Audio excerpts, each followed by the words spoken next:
Hey guys, what's going on? This is Raylo with KittyBit. Just here to take a quick look at some of the new features they just brought out with the Rajang update on October 10th. One of the features I actually really like and appreciate is, as a house and private housing connoisseur, any game I get, I love to look at the housing. Any game with good housing or options to upgrade, build your own kind of place to live in the game, I really like that. So we're going to look at the new interactable features. The new interactive features. Interactable, I think, is the term they used in the update verbiage.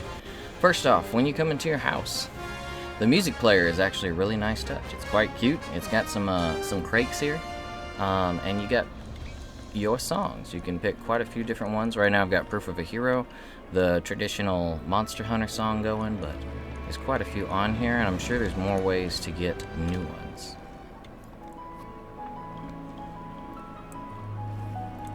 Slipping on down the stairs.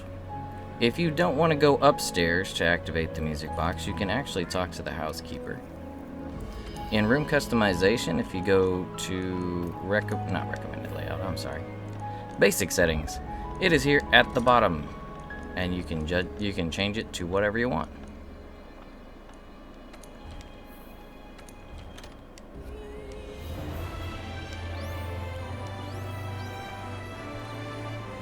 Last but definitely not least, I really appreciate this feature. In a game that is based on our gear, pretty much all the gameplay, all we do is pretty much build our gear, our armor and our weapons. That's what we are, that's who we are as hunters.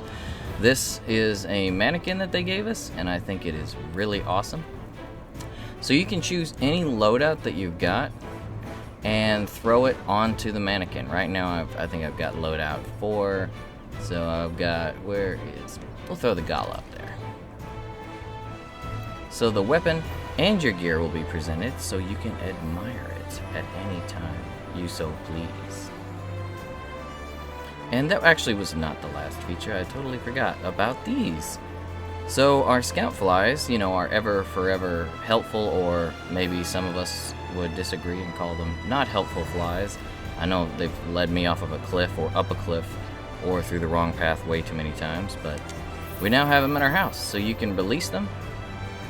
I actually think it's a really cool way to show off your house.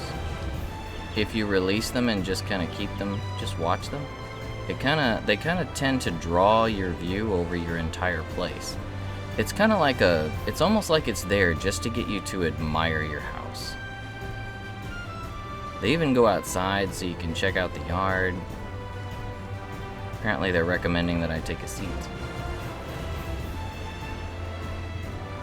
They come back in through the window. They don't always take this path though. I've seen them take multiple paths. You see they kind of get hung up on the torch there. It's a pretty cool little detail there. They'll just mill about your place and then eventually return to the cage. You can also opt to manually return them. I'm not sure why you would though. They add to the atmosphere in my opinion.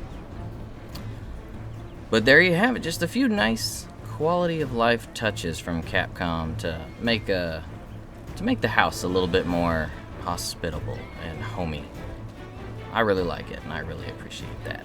So, guys, I know most people are out there focusing on getting Rajang killed and doing all the new stuff and getting all the new gear and everything, and so I just figured sometimes it's just good to stop and smell the scout flies or the crakes. That kind of thing. It totally has nothing to do with the fact that Rajang, beat me so bad up and down the road that I decided to come back home and cry about it and then notice the new features. Nothing like that. Nothing at all. Anyway, guys, if you are thinking about coming back to Monster Hunter, if you've been on a little break and you like your house, come on, check out the new stuff, have a ball with it, enjoy the new features. Hope you guys are all having fun with Rajang. I'm working on him. I haven't beaten him yet, but I'm working on him. And by the way, if you're new to the channel, likes and subs are appreciated but not required. What we do ask for around here, though, is that you consider adopting or rescuing an animal. ASPCA.org, petfinder.com. You can also Google local animal rescue and adoption options. If you can't bring one home due to allergies, living conditions, what have you, there's other ways you can help out those poor animals out there, like donating your time or money or items such as food, clothing, blankets, that sort of thing. to shelters or organizations for animal welfare near you. So there's plenty of ways to show your love, plenty of ways to help them out. And speaking of love, I love you guys. And remember, buy your fun, not your fam. Adopt, don't shop. This is Royello, and we will see you next time. Happy housing!